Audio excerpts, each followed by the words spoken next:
ગોધરાના ગોવિંદીમાં એસઓજીએ દરોડો પાડી 105 કિલો શંકાસ્પદ પનીરનો જથ્થો ઝડપી પાડ્યો છે। ઉત્તરાયણના તહેવારો પૂર્વે લોકોમાં આરોગ્ય સાથે ચેડા રોકવા માટે પંચમહાલ એસઓજી પોલીસે મોટી કાર્યવાહી કરી છે। ગોધરા તાલુકાના ગોવિંદી ગામે એક ગોડાઉન પર દરોડો પાડી પોલીસે 105.320 કિલોગ્રામ શંકાસ્પદ પનીર ઝડપી પાડ્યું છે। ફૂડ એન્ડ ડ્રગ્સ વિભાગની ટીમને સાથે રાખી કરવામાં આવેલી કામગીરીમાં અંદાજે ₹24,223ની કિંમતનો મુદ્દામાલ જપ્ત કરવામાં આવ્યો છે। પોલીસ તપાસમાં સામે આવ્યું છે કે આ શંકાસ્પદ પનીરનો જથ્થો ગોવિંદી ગામના પીપળિયા ફળિયામાં રહેતા કિશન સુભાષભાઈ વીરવાણીના ગોડાઉનમાંથી મળી આવ્યો છે। આરોપીની પૂછપરછ દરમિયાન તેણે કબૂલાત કરી કે આ પનીરનો જથ્થો તેણે મહેસાણાથી વેચાણ અર્થે મંગાવ્યો હતો।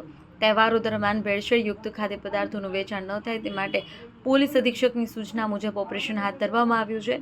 દરોડા દરમિયાન હાજર રહેલી ફૂડ એન્ડ ડ્રગ્સની ટીમે પનીરના સેમ્પલ મેળવીને તેને પરીક્ષણ માટે લેબોરેટરીમાં મોકલી આપ્યા છે। રિપોર્ટ આવ્યા બાદ આ મામલે આગળની કાયદેસરની કાર્યવાહી તેજ કરવામાં આવશે। રિપોર્ટર નિલેશભાઈ દરજી, પંચમહાલ સહારા।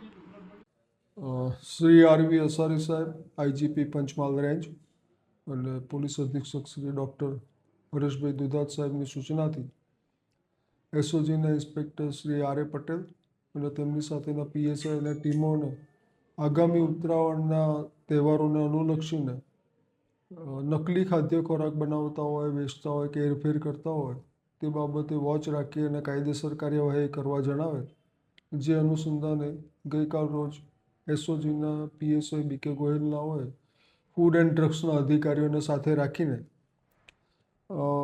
ગોવિંદીના પીપળિયા ગામે એક ઈસમના ત્યાં ગોડાઉનમાં નકલી પનીરનો જથ્થો હોવાની હકીકત આધારે સદર સ્થળે ફૂડ એન્ડ ડ્રગ્સના અધિકારીઓ સાથે જઈને તપાસ કરતા ત્યાંથી આશરે લગભગ 105 કિલોનો પનીરનો જથ્થો મળી આવેલ, જે બાબતે પ્રાથમિક પૂછપરછ કરતાં અન્ય જિલ્લામાંથી મંગાવેલ હોવાનું જાણવા મળે અને હાલમાં સદર જથ્થામાંથી ફૂડ એન્ડ ડ્રગ્સના અધિકારીઓ દ્વારા જરૂરી માત્રામાં કંટ્રોલના નમૂના મેળવી અને પરીક્ષણ અર્થે મોકલવામાં આવેલ છે અને આગામી સમયમાં આ કાર્યવાહી ચાલુ રાખવામાં આવનાર છે।